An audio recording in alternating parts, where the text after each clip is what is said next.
প্রত্যেক নামাজে আজান হয় একটা, কিন্তু এই জুমার নামাজে আজান কেন দুইটা হয়?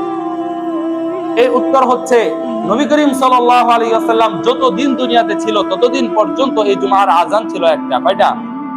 একটা। এরপর হযরতে আবু বকর রাদিয়াল্লাহু তাআলা আনহুর জামানার মধ্যেও আজান একটাই ছিল। হযরতে উমর রাদিয়াল্লাহু তাআলা আনহুর জামানার মধ্যেও আজান একটাই ছিল। এরপর যখন হযরতে উসমান রাদিয়াল্লাহু তাআলা আনহুর জামানা আসলো, তখন সারা অর্ধ পৃথিবী মুসলমানদের বেষ্টনে এসে গেছে। যে ধর্মটা শুধু ছিল মক্কার মধ্যে সীমাবদ্ধ, ওই ধর্মটা অর্ধেক পৃথিবী বেষ্টন করেছে। এখন কি মুসলমানের সংখ্যা এক গুণ বাড়ছে নাকি অনেক অনেক গুণ বাড়ছে? অনেক গুণ বাড়ছে। বাড়ার পর যেহেতু এই শুক্রবারের গুরুত্ব অত্যন্ত বেশি, নবী করিম সাল্লাল্লাহু আলাইহি ওয়াসাল্লাম ঘোষণা করেছেন, এই যে তখন মানুষ যে জুমার নামাজ পড়তে আসতো, আজান দেওয়ার পর এত এত মানুষ জুমায় আসতো, যার কারণে দেরি হয়ে যেত। সিস্টেম হচ্ছে আজানের সাথে সাথে খুতবা, আজানের সাথে সাথে খুতবা পড়ার সিস্টেম। খুতবার সিস্টেমটা হচ্ছে, খুতবা প্রত্যেকটা মানুষের শোনা ওয়াজিব। কি ওয়াজিব? আপনার নামাজ যেরকম আপনার কাছে গুরুত্ব, জুমার নামাজটা যেরকম গুরুত্ব, ঠিক এরকম প্রায় এরকম গুরুত্ব এই খুতবা।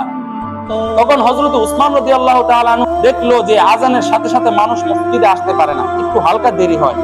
এর কারণে হযরত উসমান রাদিয়াল্লাহু তাআলা আনহু ঘোষণা করলেন, জুমার দিন আজান হবে দুইটা। কয়টা? দুইটা।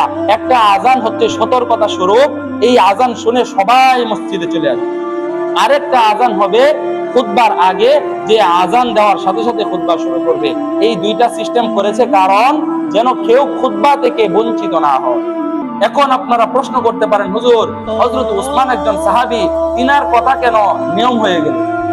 নবীর একটা কথা বলে নবীর কথাই নিয়ম হয়, কিন্তু একজন সাহাবীর কথাই কি নিয়ম হয়? নবী করিম সাল্লাল্লাহু আলাইহি ওয়াসাল্লাম বলেন, আমার বড় বড় চারজন সাহাবী, হযরতে আবু বকর, হযরতে উমর, হযরতে উসমান, হযরতে আলী, এই চারজনকে বলা হয় খুলাফায়ে রাশিদিন।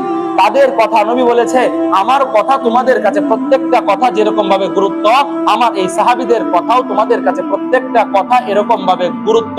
আমার কথা তোমরা যেভাবে মেনেছো, ঠিক এরকম ভাবে আমার এই সাহাবীদের কথাও তোমরা এভাবে মানবে। আমি যেটা বলেছি এটা আমার সুন্নত, আমার সাহাবীরা যেটা বলেছে তা আমার সাহাবীদের সুন্নত।